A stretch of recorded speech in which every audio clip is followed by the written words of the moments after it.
Okay, hello, John. Thank you so much for joining me today. Thanks, Mike. It's great to see you.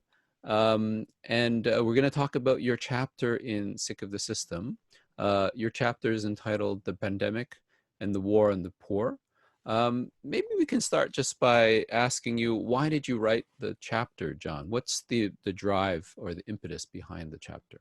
Well, I mean, when I was provided the opportunity to write the chapter, I thought that it would be very timely to try to put the war on the poor in some kind of context, given this incredible transformation that's happened.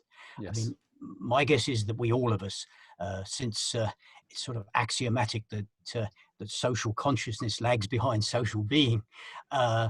I think it's unquestionably the case that we haven't ourselves begun to grapple with properly the implications of the period that we've moved into. Mm.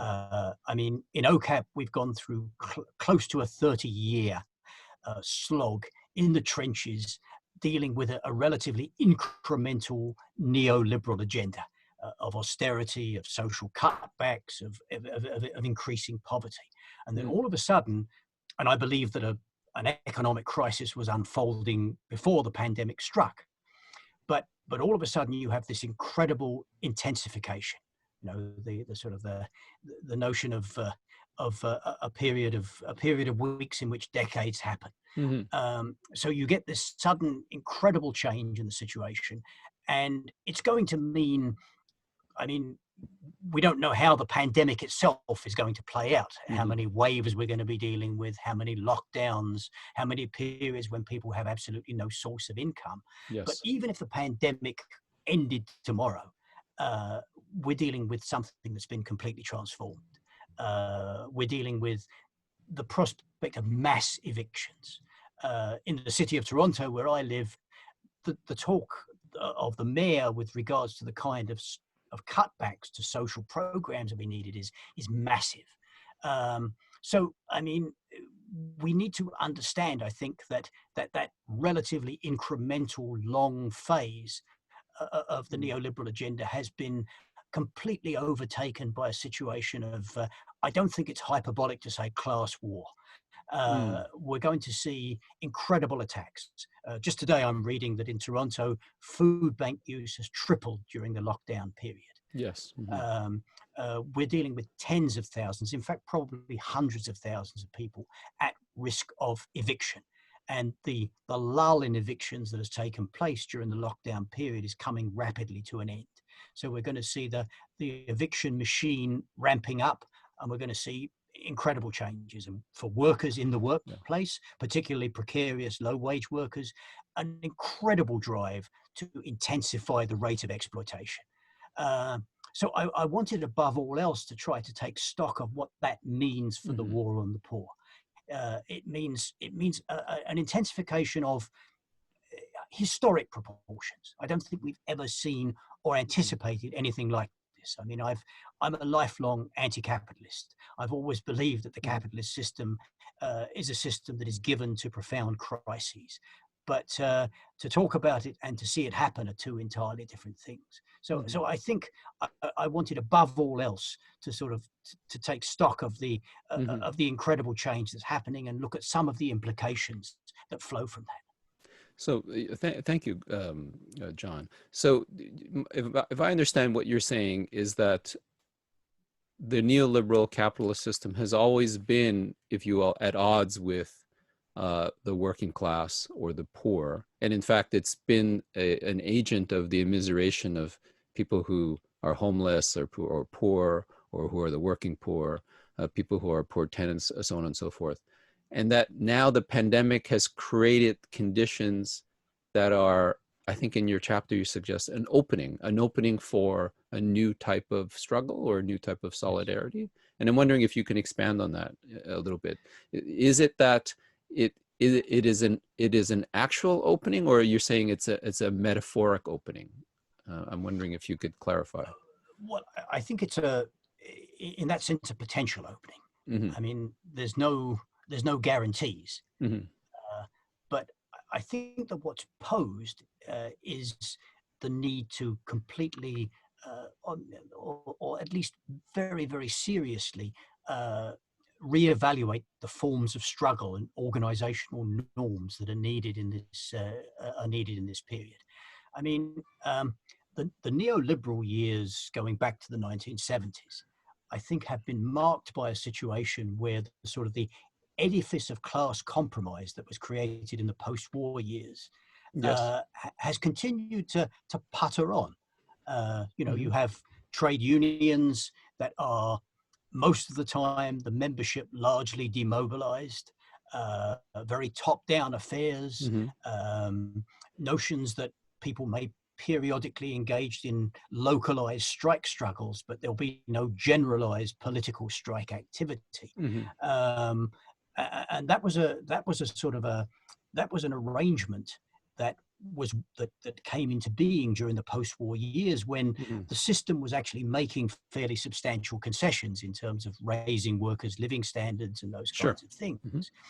The the post-war years, or excuse me, the neoliberal years have been dominated by this incremental but very severe attack, where a great number of those gains have been taken away in terms Hmm. of trade union rights, workers' living standards, uh, levels of low-wage precarious work, a huge attack on social programs, deindustrialization. I mean, all these things have occurred, and Hmm. yet, by and large, with some exceptional periods when there's been attempts to break out of it, that edifice of class compromise has been largely preserved.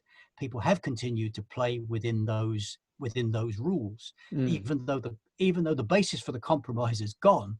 Uh, the change has been, I think, sufficiently incremental, and the operators of the political system sufficiently adroit that there hasn't been a generalized breakdown of that system of compromise. Hmm. And I think that what's actually now happening is that the basis for that is, I'm saying this on a fairly speculative basis because Hmm. there's no guarantees, but I think there's a real possibility that the shocks that are going to be imposed, the Hmm. level of dislocation and the level of attack on working class people Hmm. is going to be so sudden and so severe that the Hmm. basis for that compromise is going to be gone, Hmm.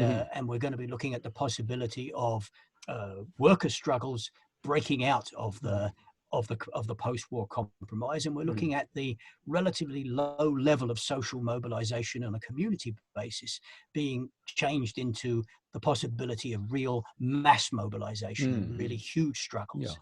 And at the same time, I think the politics that go with that are going to be very much politics of social transformation. The Yes. immediate struggles may be somewhat defensive, but it points to the need for a society that's fundamentally different. Uh, fighting demands, radical goals, Yeah. the possibility of real change in how we struggle. I know in the thank you, John. I know in the chapter you mentioned you quoted the Oxfam stat about how the pandemic is potentially pushing 500 million people into poverty, and so I understand the argument that this pandemic is creating this crisis globally. And in the Canadian context, we have the federal response, which is the CERB, and then the Canadian Emergency Student Benefit for students. So we have these, if you will, a kind of universal basic income coming in a way to maybe smooth things or even to suppress the very type of, if you will, mass mobilization you're talking about. I'm wondering if you can comment on that. Is the CERB and the other kinds of Right. benefit schemes able to, if you will, maintain the situation or the peace or the existing structure, Right. or do you, or I think what you're saying is, from what I read from the chapter and your comment now, is that it is unable to Yeah. restrict or to contain the problems that are to come. Yeah. I think that's a really interesting and rather pivotal question, actually, Mike. Um, Mm-hmm. I would say that what the pandemic suddenly produced was an incredible contradiction within the capitalist state. Mm. Like, primarily, the capitalist state is concerned with facilitating the exploitation of working class people, and in the recent period, that's involved the implementation of the neoliberal agenda. Hmm. But the state at the same time has to be concerned with a certain level of social cohesion and public health. Uh, that because exploitation breaks down if those things are not maintained to a certain level. Hmm.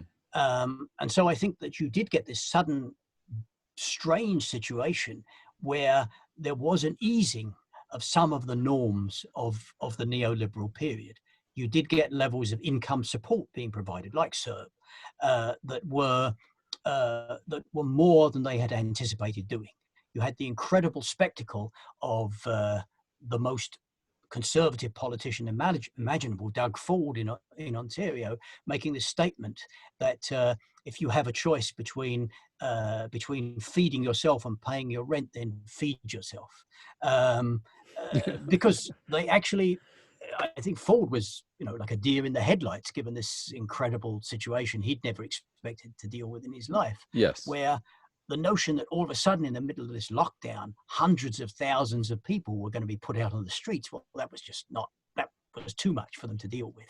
Hmm. So you had things like moratoriums on evictions, partial. I mean, they still took place, but Sure. significantly reduced, and levels of income support. But what seems to be happening is that now is being wound down. Yes. The emphasis is being placed on the reopening process. The Yes. CERB is being presented as something that must go, and indeed is going, and is too And generous. evictions can happen soon. Evictions have to happen soon. Yeah. In fact, in Ontario, they've passed Bill 184 to make evictions even easier.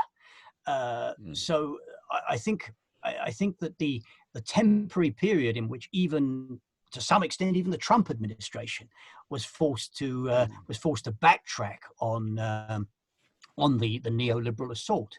I think that was a relatively brief phase. Mm. They're now going to be dealing with a situation where the reopening of the economy and forcing people back to work, even if that risks infection by the virus, Mm. is going to be much more prioritized.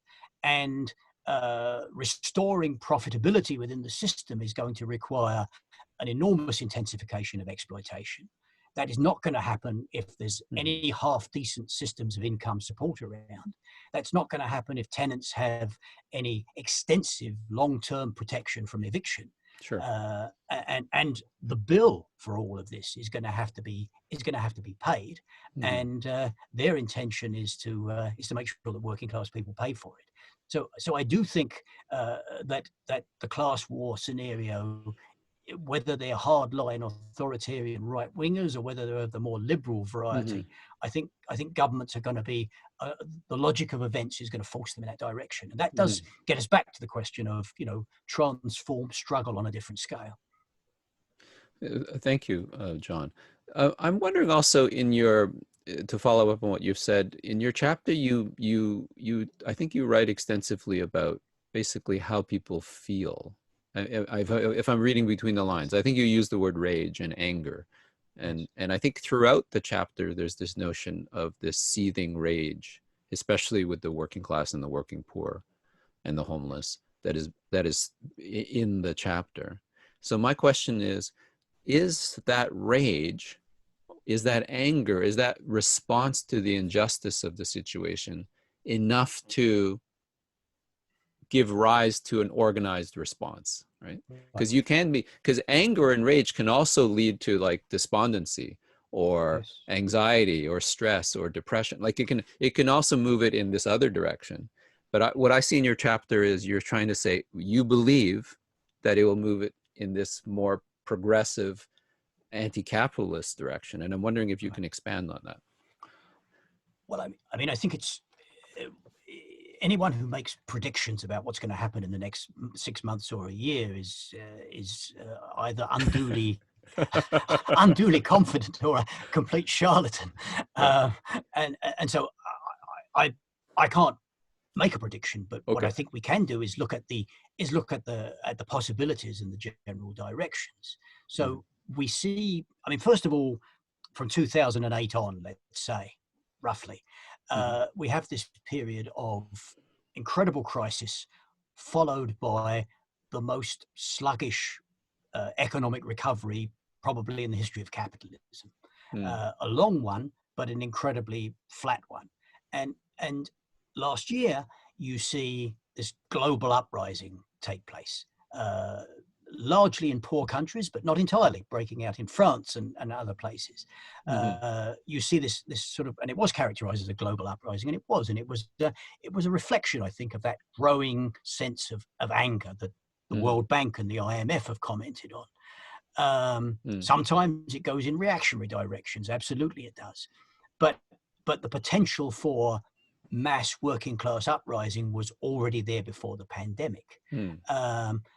Now, in the midst of the pandemic, I mean, opinion polls give but static pictures of what people think they think at any particular moment.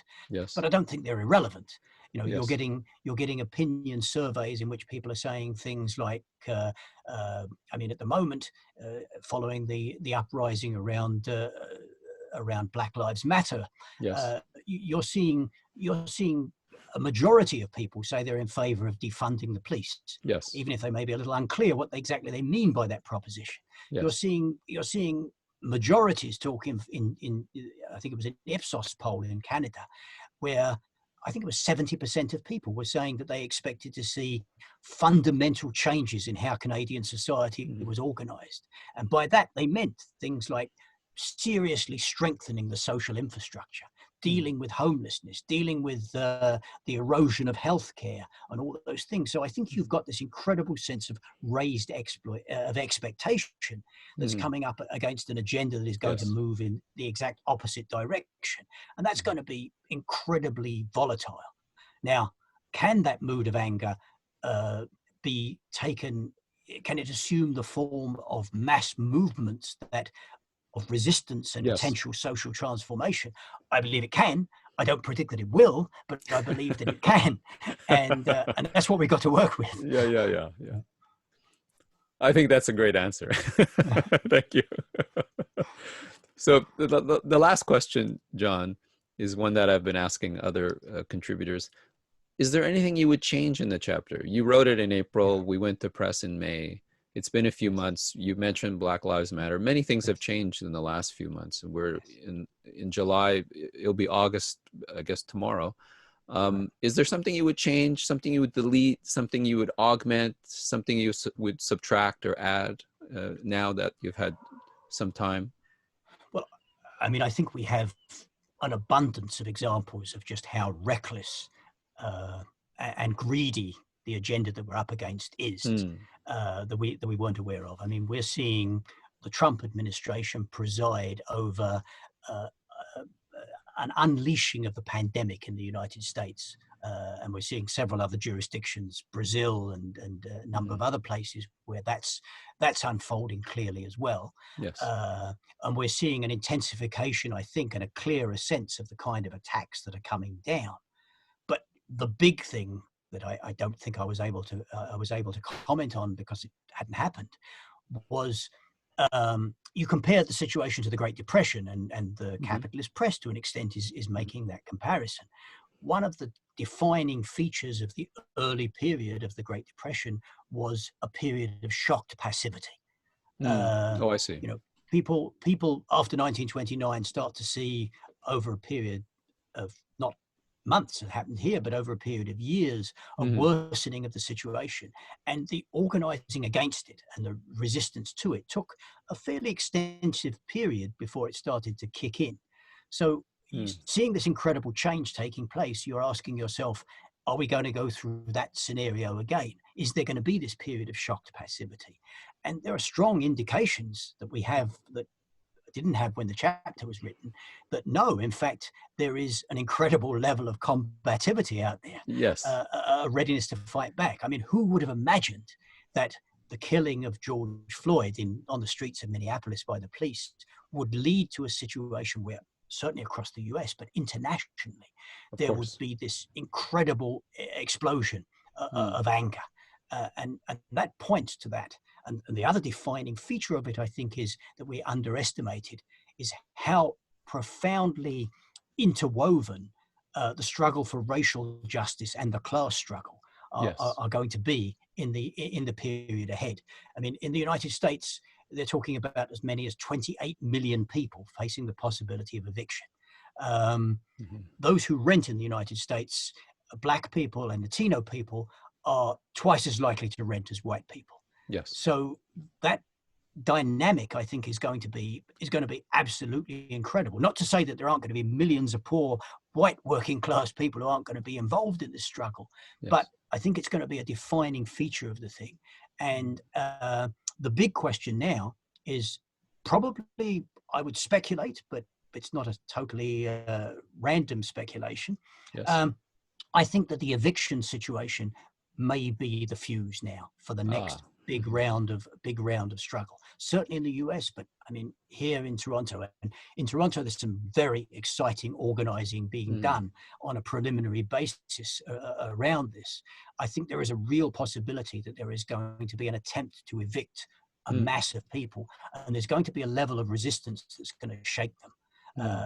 And then after that, we have attacks on people in the workplace. We have a round of austerity measures that are going to be quite severe. So I think if I could write it now, I'd be able to develop, based on what now exists before us, some much more concrete sense of and quite an optimistic sense of the possibilities for mass resistance. And then perhaps to develop as well some of the ideas of some of the political interventions that are needed in that situation. During the last year's global uprising, there were many situations of great volatility and anger that were relatively contained by the people in power, and so the need to interject into those forms of struggle demands and perspectives that actually point in the direction of doing something more than fighting defensive struggles, but pointing to possibilities to transform society. So I think those things all have to be. Those are things that I would like to have been in a position to consider more than I was able to in the chapter. Wow, well, that's a lot of food for thought. Yeah, certainly. I think you're absolutely right. Thank you. The issue of race. And then also this issue of, to keep our eye on this issue of evictions. Maybe that's for a second chapter in the future. Yeah. Let's hope. Okay. Well, that is very clarifying and really, I think, elaborates on so many important issues that you've mentioned in your chapter. So thank you so much for that, John. Be well and keep safe. And thank you so much for your chapter and for your comments today. Thanks a million, Mike. Look after yourself. Thank you. All the best.